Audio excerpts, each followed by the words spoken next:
Chapter 1. A Father's Love. In a peaceful village nestled among green hills, there lived a wealthy man with two sons. The father was known for his wisdom, generosity, and love for his family. His estate was large, filled with fields, animals, and servants who helped maintain his vast property. Despite the abundance around them, the family was not always at peace. The younger son, a restless and adventurous young man, often gazed out over the hills, dreaming of a life beyond the boundaries of the village. He longed for excitement, for the thrill of city life, and for the independence that came with making his own way in the world. As the days passed, his desire for freedom grew stronger, and he found himself feeling trapped in the peaceful routine of home.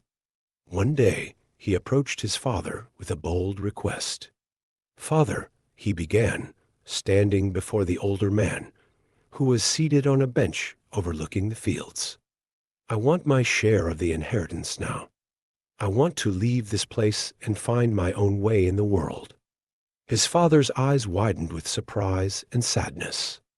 According to custom, the inheritance was not given until after the father's passing, and such a request was unheard of. Yet the father saw the determination in his son's eyes. He knew that the young man's heart was set on leaving, and so, with a heavy heart, the father agreed. Without argument, the father divided his wealth, giving the younger son his portion of the inheritance. He watched as his son packed his belongings and prepared to leave.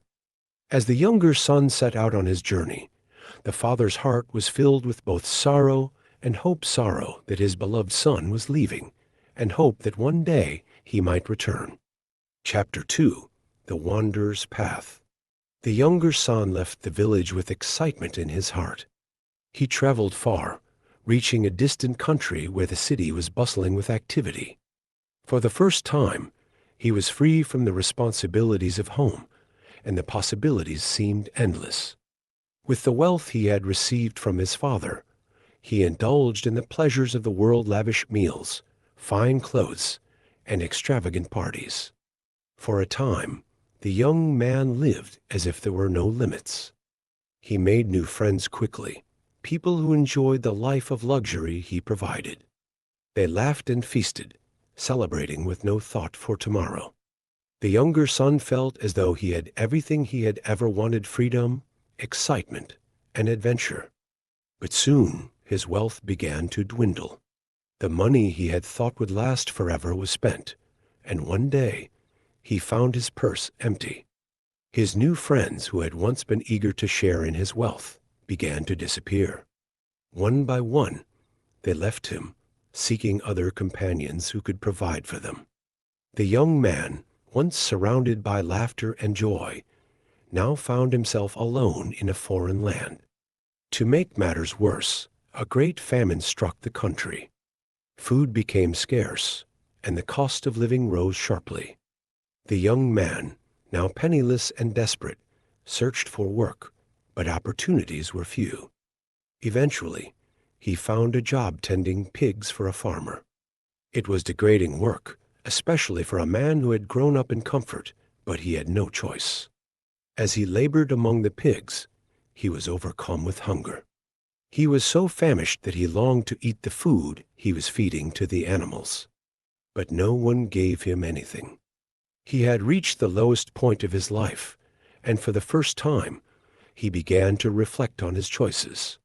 Chapter 3. The Journey Home. One day, as the young man sat in the filth of the pig pen, he thought of his father's house. He remembered the warmth of home, the abundance of food, and the kindness of his father. Even the servants in his father's house lived better than he did now. At that moment, he realized how foolish he had been to leave. He spoke aloud to himself, "How many of my father's hired servants have food to spare? And here I am starving to death. I will go back to my father and say to him, 'Father, I have sinned against heaven and against you. I am no longer worthy to be called your son. Make me like one of your hired servants.'" With this plan in mind, The younger son rose from the pig pen and began the long journey home. As he walked the familiar roads, he felt a mixture of shame and hope. He had left with so much pride, and now he returned with nothing but humility. He wasn't sure how his father would react, whether he would welcome him back or reject him for his foolishness. Chapter 4. A Father's Forgiveness. As the young man approached the village, his heart raced with both fear and anticipation. His clothes were torn and dirty, his face worn with hardship, but he continued walking toward his father's house. What the young man did not know was that his father had been waiting for him every day since he had left. The father often stood at the edge of the village, scanning the horizon, hoping to catch sight of his beloved son. And on this day, when the father saw a figure in the distance, his son, looking weary and broken, his heart leaped with joy. Without hesitation, the father ran to meet his son. As he neared, the younger son fell to his knees and began to speak. "Father, I have sinned against heaven and against you. I am no longer worthy to be called your son." But before he could finish, the father lifted him up and embraced him. Tears of joy filled the father's eyes as he held his son close. "My son," he cried, "you were lost, but now you are found." The father called to his servants, "Quick, bring the best robe and put it on him. Put a ring on his finger and sandals on his feet. Prepare a feast, for we will celebrate. My son was dead, but now he is alive again."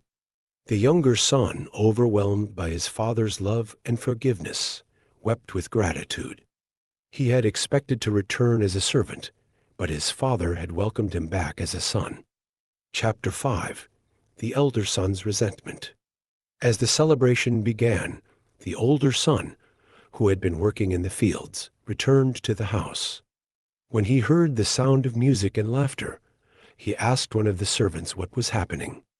"Your brother has returned," the servant replied, "and your father has killed the fattened calf to celebrate his safe return." The older son's face darkened with anger. How could his father celebrate the return of his reckless brother, who had wasted the family's wealth? He refused to enter the house and join the festivities. When the father heard of his elder son's refusal, he went outside to speak with him.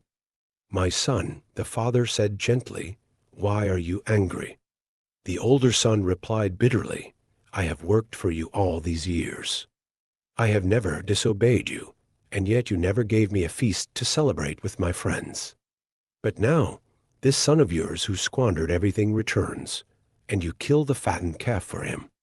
The father looked at his elder son with compassion. "My son, you are always with me, and everything I have is yours. But we had to celebrate and be glad, because your brother was dead and is alive again. He was lost and is found." The elder son stood in silence, hearing his father's words. It was not just about fairness, but about love, forgiveness, and the joy of restoration. The father's love for both his sons was unwavering, and that love brought healing to the family once again.